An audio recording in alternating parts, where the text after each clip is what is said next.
आइए बच्चों, आज हम आर्किमिडीज का सिद्धांत और तैरने का सिद्धांत पढ़ेंगे।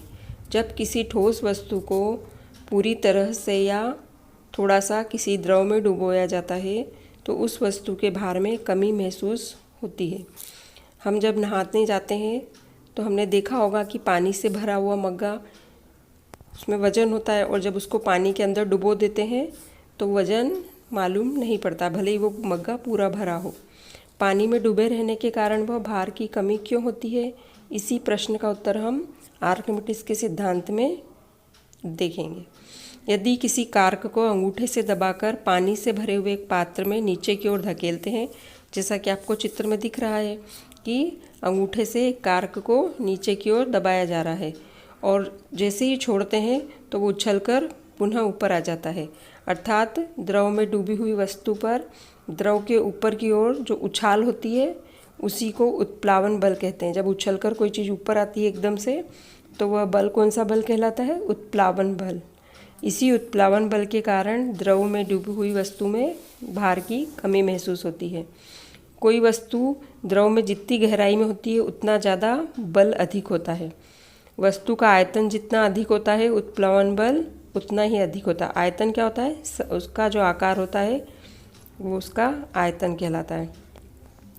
उत्प्लावन बल वस्तु किस धातु की बनी है इस बात पर निर्भर नहीं करता है। जैसे लोहे का एक टुकड़ा पानी में डुबोते हैं किंतु लोहे से बना जहाज डुबोते हैं तो वह पानी में तैरता है और टुकड़ा डूब जाता है। द्रव का घनत्व जितना अधिक होता है उत्प्लावन बल उतना अधिक होता है। जैसे नदी में तैरने की अपेक्षा समुद्र के जल में तैरना आसान होता है क्योंकि समुद्र के जल का घनत्व अधिक होता है, इसलिए उत्प्लावन बल भी अधिक होता है।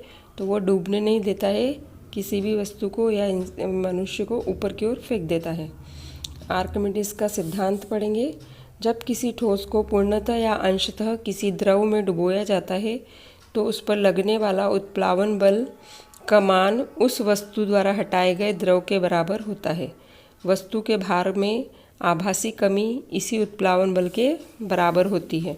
वस्तु के द्वारा हटाए गए द्रव के तात्पर्य है वस्तु अपने आयतन के बराबर द्रव हटाए। यदि पानी से पूरा लबालब भरे हुए पात्र में यदि कोई पत्थर या ठोस पदार्थ डालते हैं तो वह अपने बराबर पानी को बाहर निकालकर फेंक देता है, और यदि उस पानी को एकत्र किया जाए और उसे नापा जाए तो वह वस्तु के आयतन के बराबर होता है।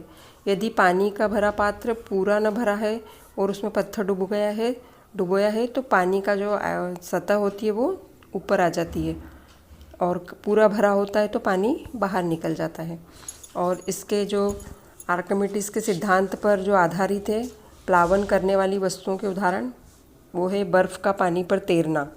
पानी का जमकर बर्फ़ बनने की क्रिया को से आयतन बढ़ जाता है उसका, जिससे बर्फ़ का घनत्व पानी के घनत्व से कम हो जाता है। इसके कारण बर्फ़ कुछ भाग अंदर और कुछ भाग बाहर रहकर पानी के ऊपर तैरता रहता है। प्रश्न अक्सर परीक्षा में आता है कि बर्फ़ पानी पर क्यों तैरता है?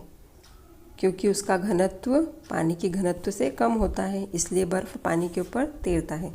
दूसरा है मनुष्य का तैरना।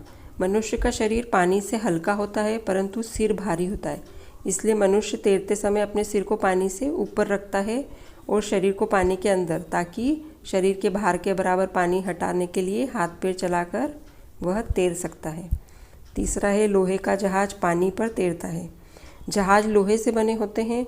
लोहे का घनत्व पानी के घनत्व से अधिक होता है, जिसके कारण लोहे की सुई या टुकड़ा तो पानी में डूब जाता है किंतु जहाज पानी पर तैरता है, क्योंकि जहाज का जो बनावट होती है वह अवतल के आकार की होती है, जिससे जहाज अंदर की ओर खाली रहता है और उसमें हवा होती है। जहाज इतना पानी हटा लेता है जितना पानी उसका भार अपने से भार से अधिक हो, इसलिए वह पानी के ऊपर तैरता है। और फिर है पनडुब्बी। जब पानी के ऊपर और पानी के अंदर भी तैर लेती है ये पनडुब्बी। इसमें बड़ी बड़ी टंकियाँ बनी होती है जिसमें पंपों द्वारा पानी भरा जाता है और निकाला भी जाता है। जब इन टंकियों में पानी भर दिया जाता है तो पनडुब्बी का भार इसके द्वारा हटाए गए पानी के भार से अधिक हो जाता है, जिससे यह पानी के भीतर जाकर तैरने लगती है।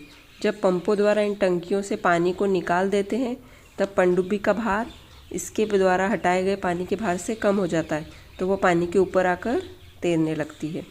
5वां है जीवन रक्षक पेटी।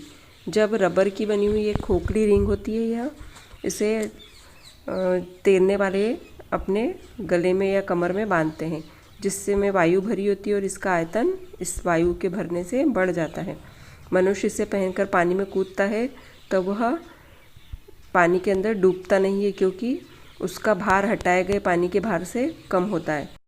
ये हुए उत्प्लावन बल के कुछ उदाहरण जो हमें देखने को मिलते हैं, और इसे याद करिए। बहुत बहुत धन्यवाद। स्वस्थ रहिए, खुश रहिए, पढ़िए बढ़िए।